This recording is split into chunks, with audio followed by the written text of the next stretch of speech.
Mom blog मेरे channel में आप सभी का बहुत बहुत स्वागत है।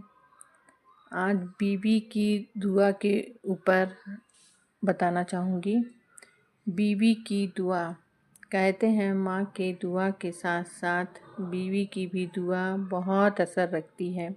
एक बीवी की दुआ भी उसके शौहर की तकदीर बिल्कुल बदल सकती है। और जब वो दुआ करती है ना, तो वो सिर्फ ज़ुबान से निकले हुए अल्फाज नहीं होते फिर उसके, बल्कि वो एक ऐसा जज्बा दिल से निकला होता है और ऐसी दुआ सीधी अल्लाह तक पहुँचती है।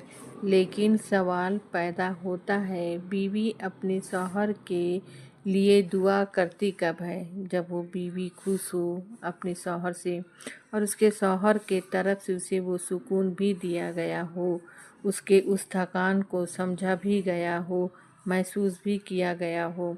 इसलिए मैं कहती हूँ कि माँ की दुआ के साथ साथ बीवी की दुआ भी आप लिया करें। बीवी की दुआ दरअसल उसकी कैफियत तर्जुमानी करती है। जब एक औरत शौहर को प्यार, इज्जत और ख्याल को महसूस करती है ना, उसके दिल से निकली दुआ तकदीर के दरवाजे खोल देती है। उसे शौहर के लिए ये चीज़ हम मानते नहीं हैं।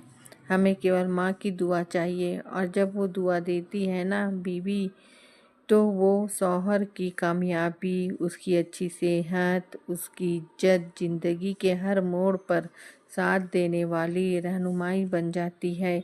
इसलिए कहते हैं, जिस औरत के आंसू नज़र अंदाज किए जाएं, जिसके ख्वाब टूटे जाएं, जिसके दिल को बार बार तोड़ा जाए, जिसके दिल को बार बार दुखाया गया हो, जख्मी किया गया हो, उसके लबों पर फिर बद्दुआ ही निकलती है।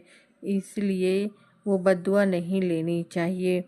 वो बद्दुआ जो है ना, दिल की उसी गहराइयों से होती है जिस गहराइयों से उसको दुआ देनी चाहिए थी।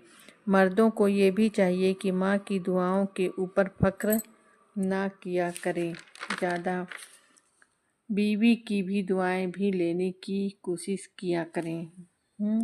अब रमज़ान शरीफ आने वाला है और रमज़ान शरीफ की तैयारी में सब भी जन ज़ोर शोर से जुड़ गए हैं।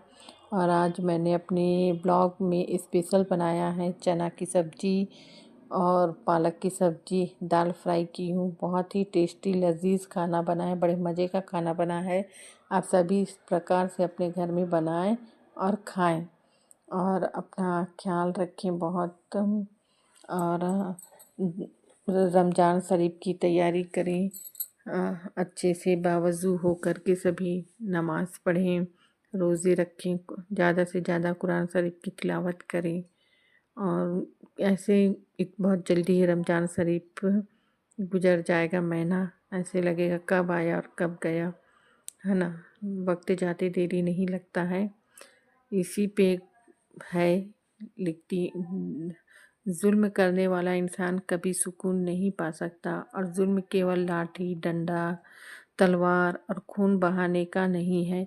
किसी को धोखा देना भी जुल्म है। किसी को उम्मीद दिलाना, किसी के दिल में मोहब्बत पैदा करना, उसे आसरा देना, ये एहसास दिलाना कि मैं हमेशा तुम्हारे साथ हूँ, और फिर ऐन वक्त पे पीछे हट जाना, ये भी बदतरीन जुल्म है।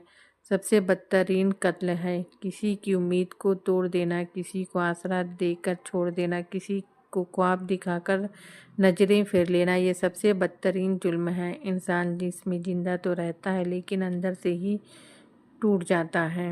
इसलिए ऐसा जुल्म ना करें, यानी इस तरह का धोखा